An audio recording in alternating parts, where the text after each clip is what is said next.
കൂട്ടുകാരെ, ഏതസ് കിച്ചണിലേക്ക് ഏവർക്ക് സ്വാഗതം. ഇന്ന് നമുക്കൊരു ബീഫ് ഫ്രൈ ഉണ്ടാക്കാം. ബീഫ് ഫ്രൈ എന്ന് പറഞ്ഞാൽ എനിക്ക് 2.5 കിലോ ബീഫ് ഫ്രൈ വേണമെന്നുണ്ട്. ഒരു പാർട്ടി വന്നപ്പോൾ ഗൾഫിൽ കൊണ്ടുപോകാൻ ഞാൻ സ്ഥിരം കൊടുക്കുന്നതാണ്.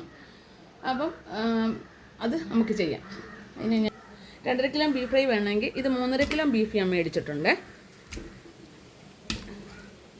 ഇപ്പം നമുക്ക് കറക്റ്റ് 2.5 കിലോ ആയിട്ട് കിട്ടും. അങ്ങനെ ഞാൻ സ്ഥിരം ഇവിടെ ചെയ്യുന്നത്.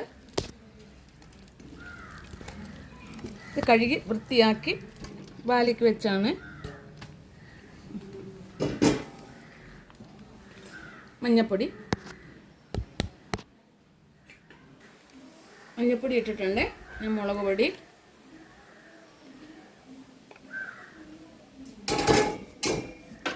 പിന്നെ കുരുമുളക് പൊടി, ഗരം മസാലപ്പൊടിയാണിത്. ഇട്ട് ഇളക്കി വെക്കാം. കുറച്ച് കരിയാപ്പിലയോട് ഇടുന്നുണ്ട്. കരിയാപ്പില ഇട്ട് നമുക്കൊന്ന് ഇളക്കി.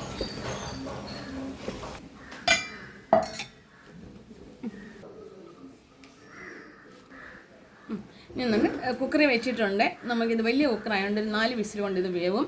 അപ്പം ബീഫ് ഒന്ന് വേവട്ടെ. നമ്മുടെ ബീഫ് വെന്ത് ഞാൻ 5 വിസിലടിച്ചപ്പോൾ ഞാൻ ബീഫ് വാങ്ങി വെച്ചിട്ടുണ്ട്. അതിനിപ്പോൾ നമുക്ക് മസാല കൂട്ടാം. എന്നുണ്ട് ഉരുളി വെച്ചു. ഇതിനകത്താകുമ്പോൾ എളുപ്പം നമുക്ക് മൂത്ത് കിട്ടും. ഞാൻ തീ കത്തിച്ചിട്ടുണ്ട്. ഞാൻ എണ്ണ ഒഴിക്കുവാണ്.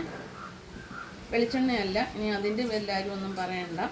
ഞാൻ വെളിച്ചെണ്ണയല്ല ഉപയോഗിക്കുന്നത്.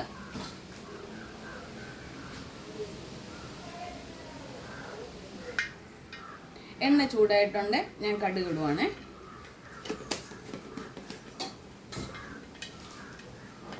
പച്ചമുളക്,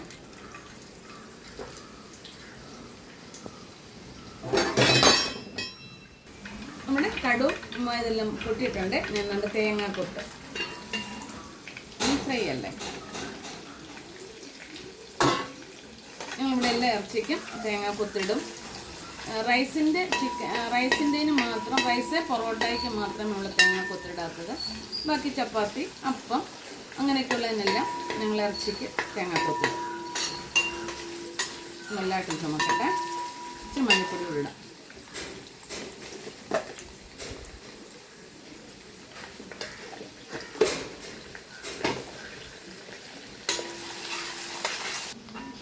നമ്മുടെ തേങ്ങാക്കൊത്തൊക്കെ നല്ല വൃത്തിയായി മൂത്തിട്ടുണ്ട്. ഉണ്ടല്ലോ. ഞാൻ സവാള ഉള്ളിയോ കൊച്ചുള്ളി ഒന്നും ഇതിന് ബീഫ് ഫ്രൈ ചെയ്യാൻ പറഞ്ഞേക്കുന്നത്. ഞാൻ അങ്ങനെ ഇതൊക്കെ കൊടുക്കുന്നത്. ഞാൻ വെളുത്തുള്ളി, ഇഞ്ചി, കറിവേപ്പില,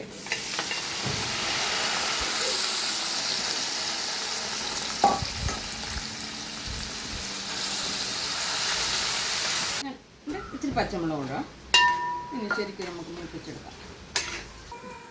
നമ്മുടെ എല്ലാം റെഡി ആയിട്ടുണ്ട്. ഞാൻ മല്ലിപ്പൊടി ഇടുവാണ്. ഒത്തിരി മല്ലിപ്പൊടി ഇടുന്നില്ല. ഇത് ഫ്രൈ ആയതുകൊണ്ട് നമുക്ക് ഒത്തിരി അവർക്ക് വെച്ചിരുന്ന് ഉപയോഗിക്കാനുള്ളതാണ്. ഒരു 3 മാസം കൂടുമ്പം ഇതുപോലെ വരും. അന്നേരം എന്നെ 2.5 കിലോ 3 കിലോ ഒക്കെ മേടിക്കും. പിന്നെ നമുക്ക് ഇച്ചിരി മുളക് പൊടി വേറെ ഇടാം.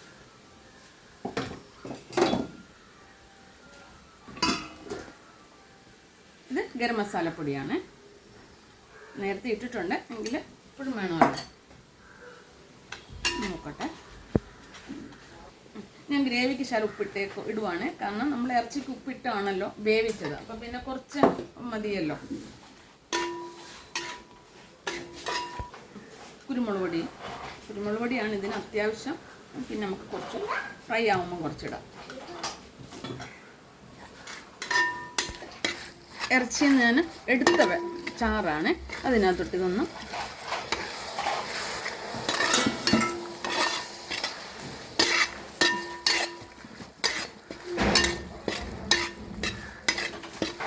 ഞാൻ ബീഫിനകത്തൊട്ട് ഇടുവാണ്.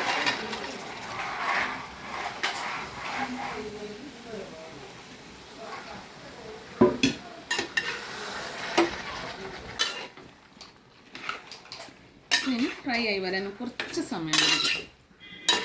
ഗ്രേവി എല്ലാം പിടിച്ച് വെള്ളമെല്ലാം ബാക്കി ഒക്കെ അതുവരെ ഇളക്കിക്കൊണ്ടിരിക്കുക. ഒന്ന് ചെറു തീ കിടന്നുണ്ട്. നമ്മുടെ ബീഫാണല്ലേ ഈ പരുവായിട്ടുണ്ട്. ഞാൻ അതിനകത്തോട്ട് ഈ വെളുത്തുള്ളി ഉണ്ടല്ലോ, പൊളിച്ചരിയാത്തത് ഞാൻ ഇങ്ങോട്ട് ഇടുവാണേ. അത് ഇതിനകത്ത് കിടന്നൊന്ന് മങ്ങി നല്ലതായിട്ട് കിട്ടും. ഇവിടെ കൂടെ ഇച്ചിരി കായപ്പൊടി,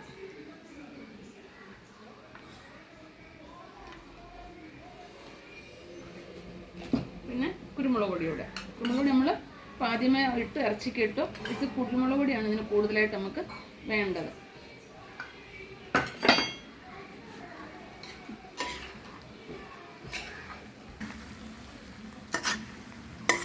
ഈ ഉരുളിക്കകത്തായതുകൊണ്ട് എളുപ്പം നമുക്ക് മൂത്ത് കിട്ടും. മറ്റേ ഒക്കെ ആണെങ്കിൽ ബുദ്ധിമുട്ടാണ്.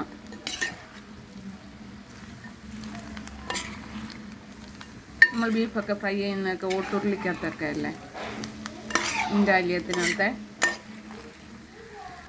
നമ്മുടെ ബീഫ് ഫ്രൈ റെഡി ആയിട്ടുണ്ട്. ഇനി അത് തണുത്ത് വരുമ്പോഴത്തേക്ക് ഈ മുരളിയുടെ ചൂട് കൊണ്ടൊക്കെ ഒന്നും കൂടെ ഒന്ന് തണുത്തോളും. ഞാൻ ഇങ്ങനെയാണ് എല്ലാ പ്രാവശ്യവും ഓർക്കുള്ളൂ. അവർ 3 മാസം കൂടുമ്പോൾ പുള്ളിക്കാരൻ വരും. പിന്നെ പലരും ഇങ്ങനെ ഓർഡർ തരുന്നുണ്ട്. അപ്പോൾ അവർക്കെല്ലാം ഇങ്ങനെ എടുത്തു കൊടുക്കും. ഞാൻ ഇഷ്ടപ്പെട്ടില്ലേ? ഈ വീഡിയോ ഇഷ്ടപ്പെട്ടെങ്കിൽ ലൈക്ക് ചെയ്യാനും ഫോളോ ചെയ്യാനും മറക്കരുത്. ഉപേക്ഷ വിചാരിക്കരുത്. എല്ലാവരും സപ്പോർട്ട് ചെയ്യുക, കമൻ്റ് ഇടണം.